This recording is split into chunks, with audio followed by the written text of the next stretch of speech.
আমরা এতক্ষণ দেখলাম আলোর প্রতিসরণের বিভিন্ন উদাহরণ। তো এইবার ওই প্রতিসরণের উদাহরণ বা প্রতিসরণের নিয়ম মেনে আরেকটা ঘটনা একটু আমরা দেখি। যে ধরো আলোক রশ্মি, এইটা হচ্ছে হালকা মাধ্যম, আর হালকা মাধ্যম বা কম ঘনত্বের মাধ্যম, এবং এইটা হচ্ছে ঘন মাধ্যম। এইবার জাস্ট ধরো যে ঘন মাধ্যম থেকে একটা আলোক রশ্মি হালকা মাধ্যমে যাচ্ছে, তাহলে কি হবে যে আমরা ধরলাম ঘন মাধ্যম থেকে এইখান থেকে একটা আলোক রশ্মি যাবে, এই হচ্ছে আমাদের অভিলম্ব। এবং যেহেতু ঘন মাধ্যম থেকে হালকা মাধ্যমে যাচ্ছে, আমাদের প্রতিসরণের নিয়ম অনুযায়ী আমরা কি বলতে পারি যে এই আলোক রশ্মি এই দিক বরাবর যাওয়ার কথা, কিন্তু যে সে যাবে অভিলম্ব থেকে দূরে সরে যাবে। তো এইবার ধরো যে আমি এই যে কোণটা, এটা হচ্ছে আমাদের আপতন কোণ আই, এই আপতন কোণ যদি আরেকটু বাড়িয়ে দেয় তাহলে কি হবে? অর্থাৎ ধরো যে আপতন কোণ এখন এইখান থেকে যাবে, তো আপতন কোণ যদি এই দিক বরাবর হয় তাহলে আমরা কি বলতে পারি, আমাদের প্রতিসরণ কোণ আরো দূরে সরে যাবে, অর্থাৎ প্রতিসরণ কোণ এখন এইটা হবে। এরপরে ধরো এইভাবে যদি আমরা আস্তে আস্তে বাড়াতে থাকি তাহলে কি হবে, এক সময় এমন হবে যে আপতন কোণের মান যদি আরো বাড়িয়ে দাও, ধরো এইখান থেকে যাবে আলোক রশ্মি, তখন এই যে বিভেদ তল, অর্থাৎ হালকা মাধ্যম এবং ঘন মাধ্যম দুইটা মাধ্যমের মধ্যবর্তী যে বিভেদ তল, এই তল বরাবর চলে যায়। তার মানে আমরা কি বলতে পারি, তার মানে কি বলা যায় যে ঘন মাধ্যম থেকে যখন হালকা মাধ্যমে আলোক রশ্মি প্রবেশ করে, তখন যদি আমি আপতন কোণ আস্তে আস্তে বাড়াতে থাকি, অর্থাৎ আপতন কোণ আই কে যদি আমরা আস্তে আস্তে বাড়াতে থাকি, এমন একটা অবস্থায় আসবে যখন প্রতিসরিত রশ্মি বিভেদ তল ঘেঁষে যাবে, অর্থাৎ আমরা বলতে পারি প্রতিসরণ কোণ 90 ডিগ্রি। তাহলে যে আপতন কোণের এই যে মান, যে আপতন কোণের জন্য প্রতিসরণ কোণ 90 ডিগ্রি অথবা প্রতিসরিত রশ্মি বিভেদ তল ঘেঁষে যাবে, এই আপতন কোণকে আমরা বলি থিটা সি, অর্থাৎ সংকট কোণ বা ক্রান্তি কোণ বা ক্রিটিক্যাল অ্যাঙ্গেল। অর্থাৎ আপতন কোণের এমন একটা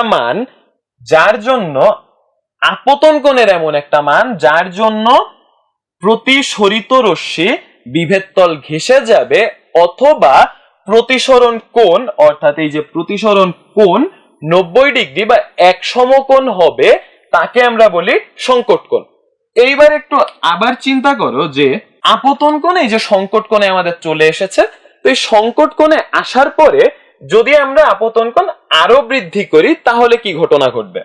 আপতন কোণ ধরো এবার এইখান থেকে কোথাও যাচ্ছে, যে এই বরাবর কোথাও যাবে। এইবার একটু চিন্তা করো, আপতন কোণ যখন এই সংকট কোণের থেকেও বড় হয়ে যায় তখন কি ঘটবে? প্রতিসরণ রশ্মি বা প্রতিসরিত রশ্মি সে চেষ্টা করবে অভিলম্ব থেকে আরো দূরে সরে আসার, কিন্তু যে যখনই এই যে প্রতিসরিত রশ্মি অভিলম্ব থেকে আরো দূরে সরে আসবে, অর্থাৎ এতক্ষণ এইখানে ছিল, সে যদি আরো দূরে সরে আসে তাহলে কি ঘটনা ঘটবে? ঘন মাধ্যম থেকে, অর্থাৎ যে মাধ্যম থেকে আলোক রশ্মি গিয়েছে আবার ওই মাধ্যমেই ফিরে আসছে। এবং আমরা এই লেকচারের একদম শুরুতেই কি দেখেছি, আলোর প্রতিফলন কাকে বলে। আলোর প্রতিফলনে আমরা কি দেখেছিলাম, প্রতিফলনে কি দেখেছি, যে মাধ্যম থেকে যায় সে মাধ্যমে ফিরে আসে। তাহলে প্রতিফলনের ক্ষেত্রে ছিল যে আলোক রশ্মি যে মাধ্যম থেকে যায় বিভেদ তলে ওই মাধ্যমেই আবার ফিরে আসে, এবং প্রতিসরণে ছিল যে মাধ্যম চেঞ্জ করবে।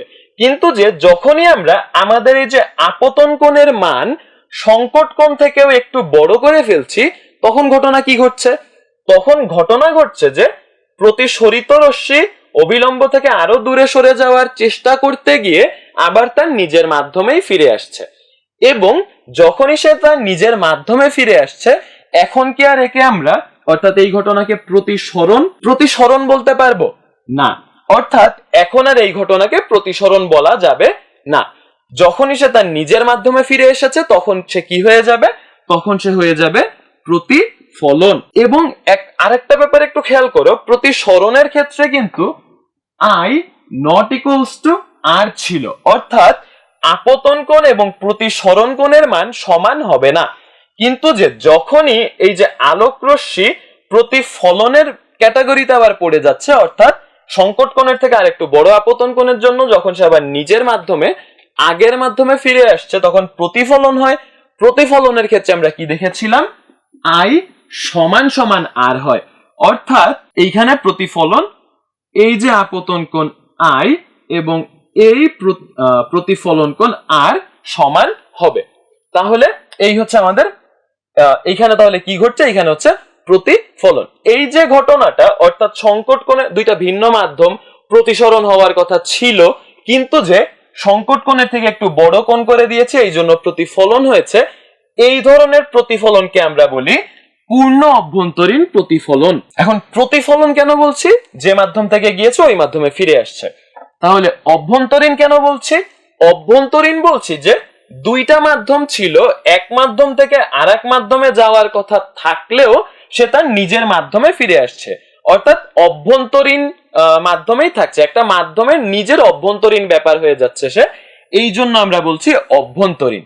এইবার আসি পূর্ণ কেন বলা হয়। পূর্ণ বলার কারণটা আবার আমরা চ্যাপ্টারের শুরুতে একটু চলে যাই।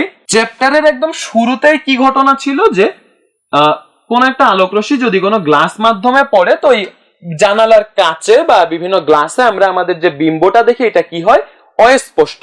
এবং এই অস্পষ্ট বিম্ব হওয়ার কারণটা একটু মানে একদম সিম্পলি যদি চিন্তা করো তাহলে ব্যাপারটা অনেকটা এইরকম, যে এই যে আলোকরশ্মি আসছে কোন একটা মাধ্যমে, আসার পরে এই হচ্ছে অভিলম্ব, কিছু অংশ প্রতিফলিত হয়, কিছু অংশ প্রতিফলিত হয় এবং বাকি অংশ প্রতিসরিত হয়, অর্থাৎ কিছু অংশ আলোকরশ্মির মধ্যে কিছু অংশ ওই মাধ্যমটা পাস করে চলে যায়, অর্থাৎ জানালার যে গ্লাসগুলো এগুলো পাস করে চলে যায়, এবং কিছু অংশ উল্টা দিকে ফিরে আসে।